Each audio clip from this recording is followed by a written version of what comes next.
Hey there, buddy pal here, and welcome back. Today we're going to be picking up part 3 of the Supreme Planetary Annihilation series. So in the first part of the series, obviously we went over Total Annihilation, second part was Supreme Commander and its expansion Forged Alliance, and today we are going to be looking at Supreme Commander 2. Now this, obviously from the name you can tell, is the direct sequel to Supreme Commander. This came out back in March of 2010, so about 3 years after the initial release of the first Supreme Commander. And from the developer, they basically promised to go ahead and bring about an improved experience with much greater unit detail, much greater unit pathing, and all those little things that really could make a borderline RTS that much better, or make a good RTS just amazing. Good unit pathing, intelligent unit pathing, where a unit realizes the unit in front of it is slower than it is, and it'll be faster to go around it rather than just follow behind it, can make a big difference. There should also be an option in order to get all your units to travel at the slowest speed in order to keep them in formation, but that's a different thing. So, in general, Supreme Commander 2 is considered a complete and total terrible RTS. Across the board for most all RTS fans, especially the Supreme Commander fans and the Total Annihilation fans. And we'll get into the problems, what it did and everything. And they made some... I'll give this gas-powered games this. They understood the issues with the first two games, and they wanted to try and resolve those. But we'll have to go into how they tried to resolve them. You have pretty standard options here. You have the campaign. The campaign has reverted back to like the original Supreme Commander, not the expansion, where you play through all three factions. Each faction has a story. The only difference now is you have to play the factions in order. So you play the UEF, followed by the Aeon, followed by the Cybrid, and each one has 6 levels. The levels will go a little bit quicker. I would say probably about an hour and a half per level for the later ones. The early ones, you can get through those much quicker. I have beaten this campaign, I just haven't, I don't have that save file anymore. And overall, it's an adequate campaign. Nothing good. It doesn't stand up to Total Annihilations. It doesn't even stand up to the original Supreme Commanders. It's just not quite as deep there. But you got 18 levels here, and you're probably looking at about 20 to 24 hours worth of single-player campaign. And it's adequate. It gets the job done. I'm going to go back here. Obviously, we're going to be looking at the skirmish mode. There is a multiplayer mode, and I believe... Let's see... that this is still running. It does go through Steam. I'm not going to even bother trying to find one, because I don't want to find a match. You will occasionally find a game, but it's going to be very, very rare as... Let's see, can we join a game? Yeah, here we go. So here's a few games running, as this game is not nearly as popular as the original Supreme Commander. So, it's this. If we go back. Okay, I'm going to go ahead. I'm going to load into Skirmish. It's going to end up causing the video to die, so I'm going to split the video here, and we'll be back in a moment. Okay, here we are. We are in game. I'm going to go ahead and I'm actually going to pause. So, I didn't start a brand new game. I had played through most of one game in order to get up to the higher end. I didn't want this video dragging on. My videos have been a little longer than I actually intended them to be. So I went ahead beforehand. I played through and got to pretty much the late game option where everything in the game is currently unlocked. And I can go through and show you guys everything at once rather than having a 45-minute long video. I should hopefully get a 20-minute video or so. And you can see here, this was originally an 8-player map. These two factions over here have been destroyed, so we're now down to, or I guess it was a 6-player map. 6-player, and we're down to 4 now. I am playing as the blue UEF. That was just the random generation. But we have UEF over here. We have, these are UEF also, right? Yeah, that's UEF. This is Aeon. And is this Cybrin? Please be Cybrin. Nope. So we have 2 Aeons and 2 UES. We are not on a team. That's just the way it happened. There's no Cybrin left. But it's fine. So, where do we begin? Well, to begin with, I'm not going to be quite as bad on this game as some people have been. It definitely has some flaws. It is definitely, in terms of a deep hardcore RTS, I guess. I don't want to call it hardcore, but a deeper, more in terms of a real-time strategy game that goes back towards the Total Annihilation. This is much further from that original inspiration than the first game was. This is closer to a large-scale Command and Conquer game than it is a large-scale Total Annihilation game, and so forth. So, why is that? Well, basically, if you go back and you watch my original 2 videos, one of the big complaints I brought up about both Supreme Commander and, let's see here, I just want to make sure the game speed's on normal. Yeah. Both Supreme Commander and Total Annihilation was, due to the number of units, due to the tech levels and everything, the game would drag on quite a long time. In order to get up to Tech 3 and then get experimental units out, you would run into some very, very long... I'm going to just scroll around here a little bit so you can see some stuff as we're moving along. And we'll unpause the game, let it run a little slow. You would see some just very long, drawn-out battles.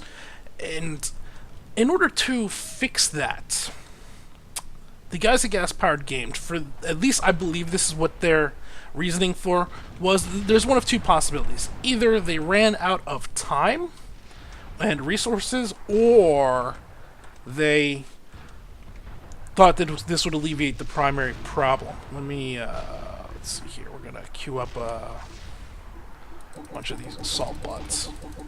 I'll explain what I'm doing here in a moment. So, what they did to resolve that issue is they basically eliminated the multi-tech levels.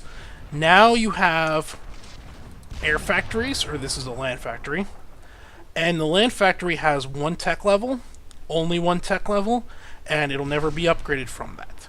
And then you have the experimental land factory right here that can build experimental land units, and it'll never be upgraded from that. It's only ever going to have those experimental units and everything. Now, experimentals, they've always only been 1 tech level.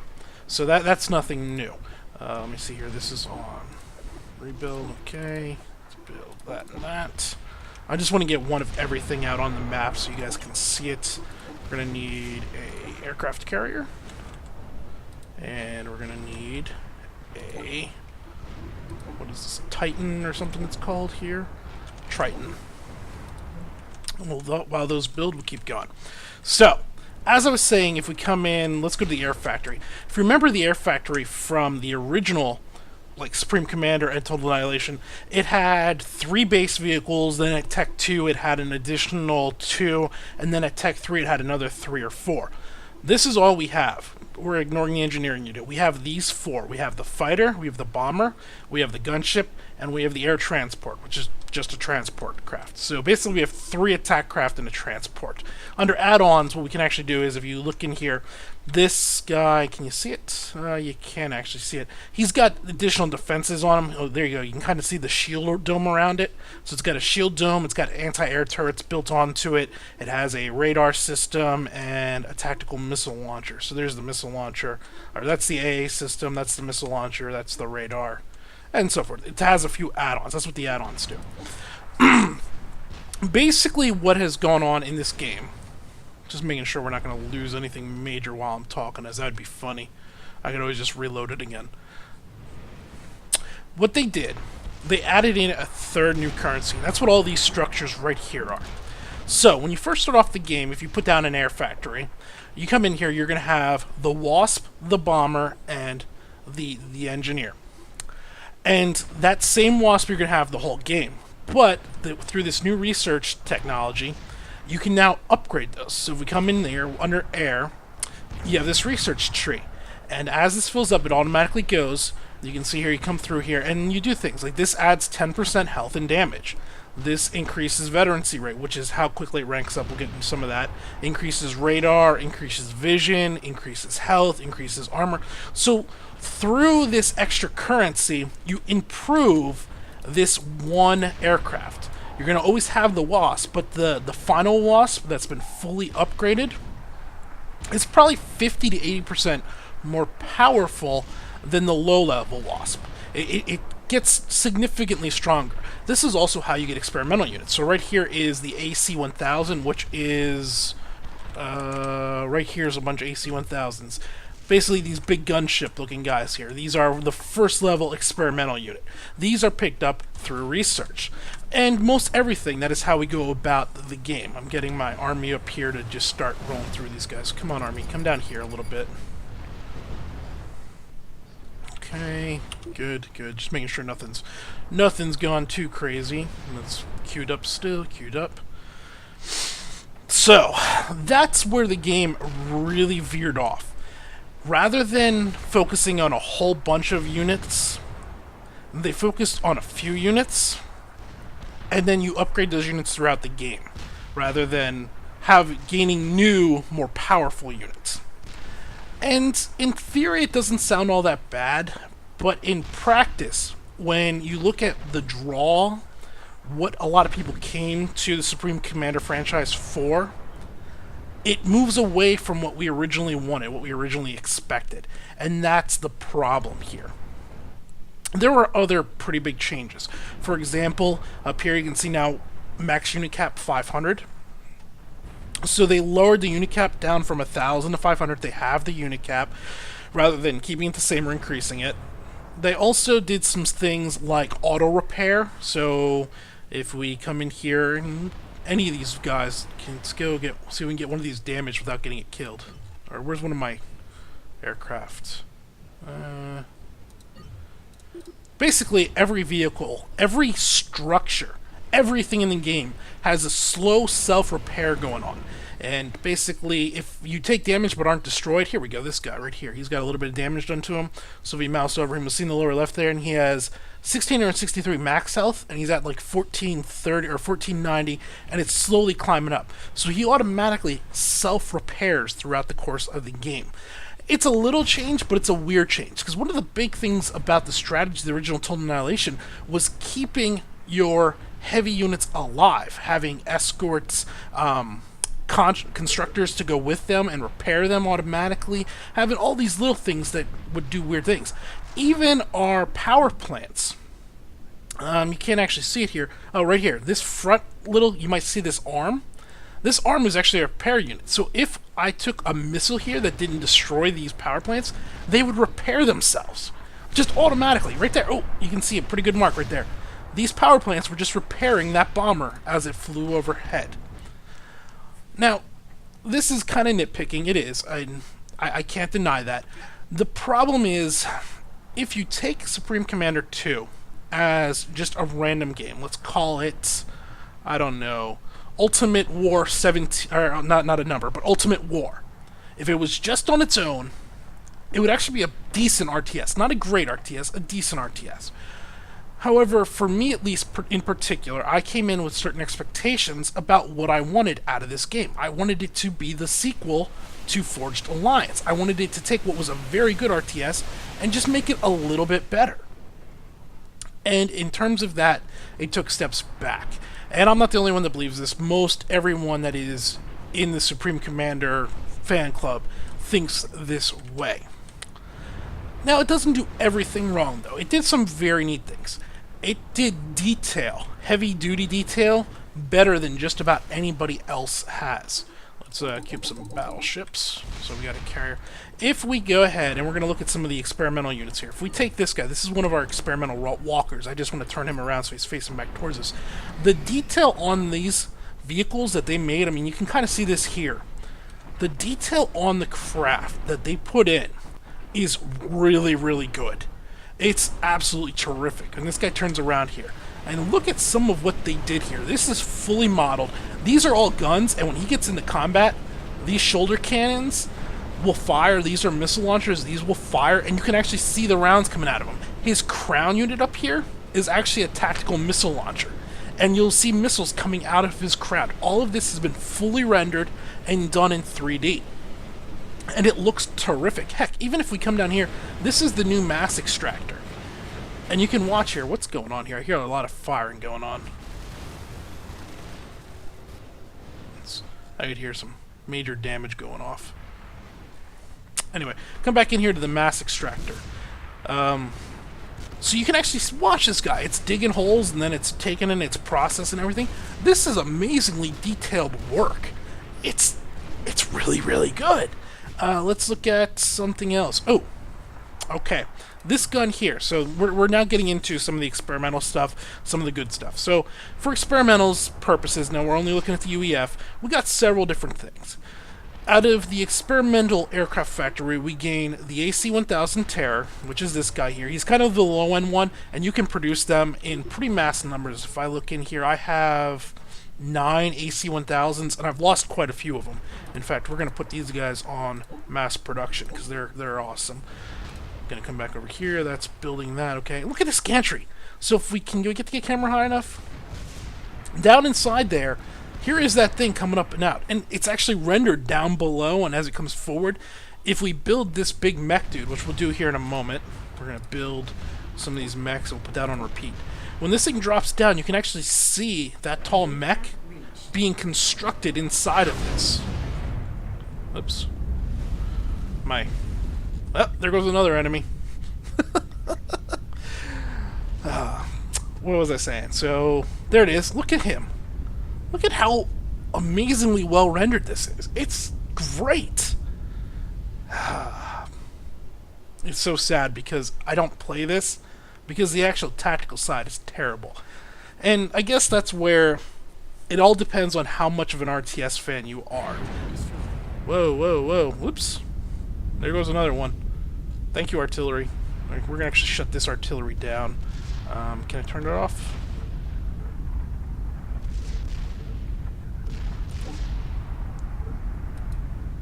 I want to stop it from firing. And you stop firing also.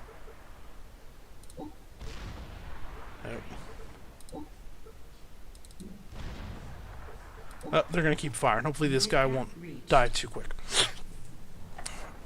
So, as I said, the game basically what they did, in my opinion, in order to speed up the gameplay, how quickly it plays out, they removed a whole bunch of units and instead you upgrade your units via the research. And then they added in order to counter that, they put in a ton of very unique, awesome looking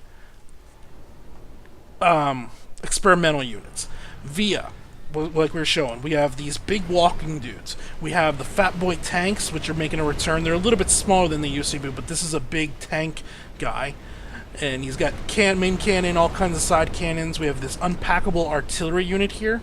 So if I hit this button, he's a long-range artillery system that he'll unpack there and fire off. And those are the land experimentals for the UEC, or UEF. Then for the aircrafts, we've already looked at the AC-1000s. We have this guy right here, which is, I believe, a transport. Yeah, this is a massive transport. This guy can carry like 20-some different vehicle or enemy or units. And we even have this guy right here. This is an air factory. So if you look here, he can produce aircraft, and he's a gunship. So you can you have a flying air factory. Once this is up and running, you can keep him flying way off to the side, and your enemy will never be able to destroy your production facilities. Here comes some enemies, that's good. That's your aircraft vehicles. And then you have naval stuff, which we have this aircraft carrier. So this is an aircraft carrier that can produce aircraft, and it can also dive. It's also a submarine. Now, aircraft carriers don't serve the purpose they did in Forged Alliance. If you remember Forged Alliance, the aircraft would slowly run out of fuel, and they had to land at landing pads in order to refuel and repair. You don't need to worry about that anymore. There is no fuel for aircraft anymore. And this guy right here, this Triton, I'm going to come bring this guy over here, and I'm going to park him kind of right in this spot here. This guy has this massive triple-barrel gun here. Very short range, but it'll just melt anything that comes close to it. So those are the experimental units. Then, within there, we also have the experimental structures. We have this right here. These are experimental high-power shield generators.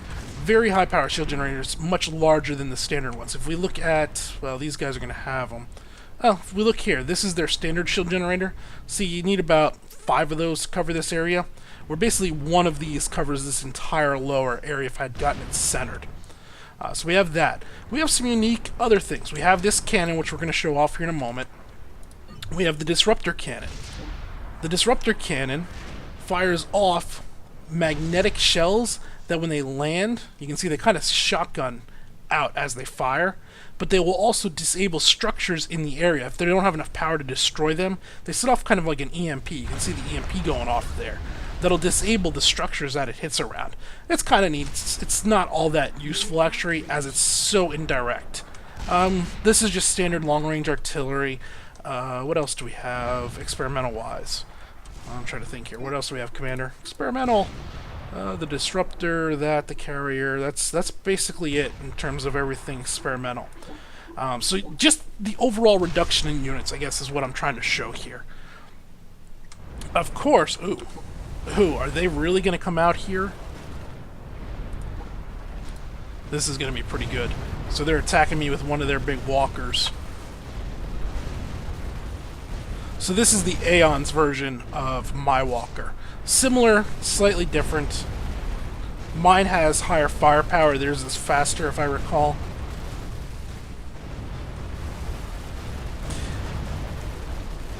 Just wiping the floor with them. Yep. I don't know why they came across the water. My Navy is just way more powerful than theirs could be. Well, unfortunately, there's not a whole lot more to show you about this game. Everything's just, they stripped it down. And it's so disappointing. However, when the combat does happen, the combat looks amazing. Let's get our units moving up here. We're going to bring our land units up, our air, Control A. Let's see here, we got 13, that, or we're going to let them build. Our Navy, we're going to add in this and that to our Navy. So that's Control 3. And we're going to put our Navy on patrol here. Let them do some shelling off the coast as we sail on up here, and we're going to engage. Okay. As I was saying, overall, the game's depth has been completely ripped out. But it does do a few things good. And the two big things that I would emphasize is it's the detail that they've put forward into even the smallest vehicles. If we pull this anti-air gun, I mean, that anti-air gun, it looks really, really good. It has a shield on it. Where's a regular tank? This tank here, if we pull this tank down, you see that triple barrel gun on the front of it? Originally, that was only a double barrel gun. One of my researches that I did was this increased barrels. It added a third barrel to this. When you researched it, it automatically went through. And I've actually been saving up some of this research. So you can see here I have roughly, what do I got? 4, 8, 9, 10, 11, maybe 12 of these research plants. And you can see this bar going across. I want to show you how quickly it recharges. So the one thing I have not upgraded is my ACU, which is my commander unit. If we come here, bring him down here, he's got none of the upgrades. So we're going to go ahead and we're going to upgrade him, and we're going to see how quickly it all comes back. So we're going to increase health, so forth. And can I put him in the screen there? There we go. You should see him actually, once I do some of the upgrades, they're going to actually appear on him. It's going to make a liar out of me. There it goes. Now they're activating. Yeah. So you see he added the gun, they added a shield, they added all kinds of fun little things to him. You got this AA turret up on his arm there, and it actually, the detail, give gas-powered games credit, they did an amazing amount of detail. They just forgot that for an RTS, the little details don't make it a better game. It's the elements that happen in an RTS that make it a good game.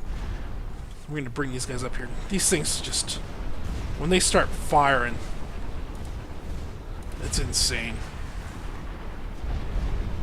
We'll see if we can get this guy's head turret going. Unfortunately, we're attacking this way, so I can't really show you.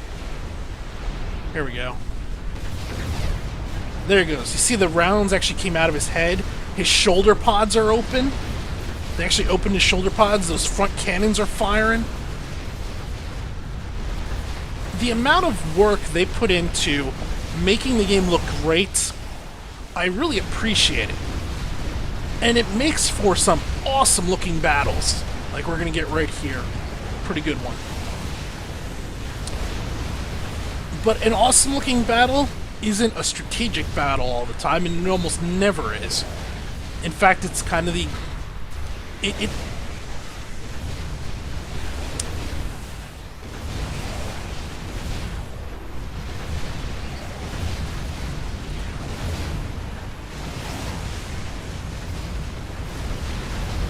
one's gonna die first? Alright, this guy's lived.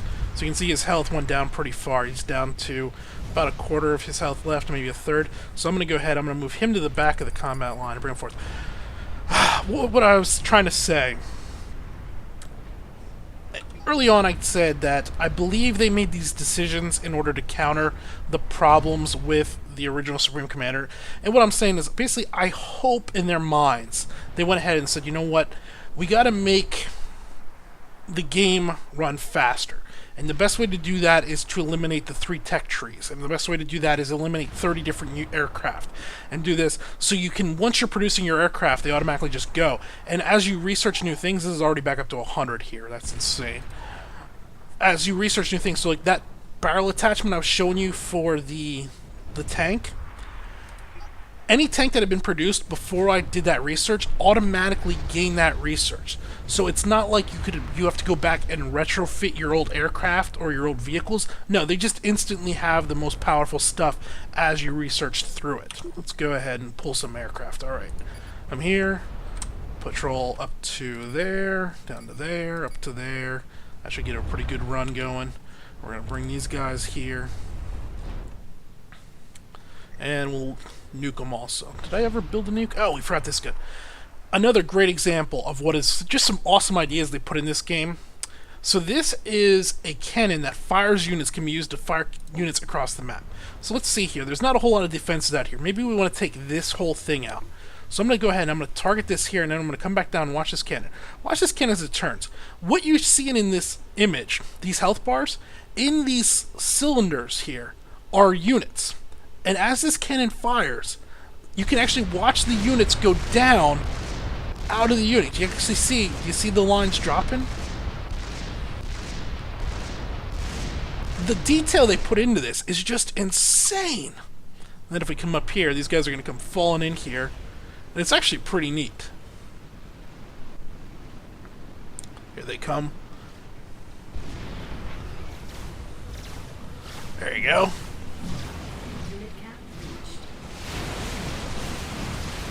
Oh yeah. So I got all these little robots parachuting in here now. We're gonna hopefully take out these turrets real quick. These guys are probably gonna get their butts kicked though.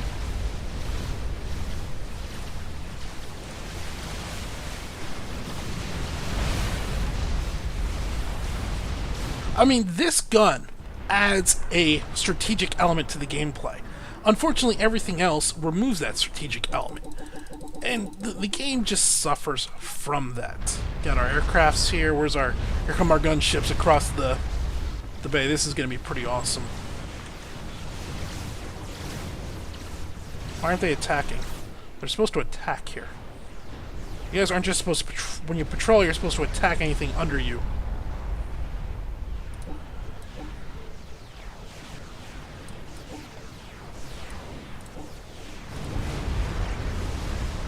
There we go, now they're attacking. And just look at this go. There's guns on this thing just shelling everything. The commander trying to survive this. Well, we're going to let this is clearly a victory. So, in terms of an RTS, Supreme Commander 2 is probably one of the most detailed, can put forth the most spectacular looking battles, but for an RTS of the pedigree coming from Total Annihilation, it misses the point. What I was trying to say earlier was that I believe they made the design decision to eliminate units in order to simplify the game, make it quicker. The other option that I can think of is they got so far into developing it, and they spent so much time on every single unit, they didn't have enough time to flesh out the amount of units. Maybe they planned to have an additional 30 units per faction, and they just ran out of time because in order to do all that rendering, in order to make all those little intricate parts that upgrade as you go through, maybe they didn't have the time to do that, or they ran out of funds. I don't know which one's better or worse. I kind of hope for the second one, because at least then they knew, they knew from the first Supreme Commander what made Total Annihilation so good and why people wanted it. Unfortunately, this just isn't it. But if you're looking for a pretty and amazingly detailed with some very unique units, if lackluster number of them, Supreme Commander 2 is not a completely horrible buy. I would still say for any RTS fan, though, you want to look at Forge Alliance and Supreme Commander 1 first. If you're not big into the RTSs and you're looking for kind of a first RTS to try out, and you don't want to go with StarCraft or something, as you want to stay away from the competitive ultra balanced scene, Supreme Commander 2 might not be a bad starting point. If this game came before the other one, if Supreme Commander 2 was the original and Supreme Commander 1 was the sequel, it would make sense. They started off with a smaller, more focused game, and then they opened it up into, or they started off with a smaller, more easily approachable game, and then they expanded that into a larger, more focused. That doesn't make sense. Larger, more focused. It's larger, but it's more focused on the large scale elements, if that makes sense. That would have gone through there. As it is, though, I can't overly recommend this game to anybody that isn't a hardcore RTS fan. It's just not there. So, last thing I'm going to say is, I brought this up, I'm going to bring up, there's one more game left, Planetary Annihilation. It is in early access and in, moved into beta, late alpha, early beta. I'm going to give it probably about 30 days before I do that video. There should be another large, significant patch rolling out for the game with more content sometime in the next week or two. So I want to let that drop. I'm going to spend some time with that. Then I will bring that video. That will be a look at an alpha beta game. So I'm just going to show how it's coming along without any, I'll give opinions on if it's moving in the right direction. But I'm not going to judge the game as a final product. There will almost definitely be a let's look at or a final thoughts of it once it is released. So, hopefully you look forward to that. Again, that'll probably be about 30 days from now. So, this has been Paler, playing Supreme Commander 2. Thanks for watching.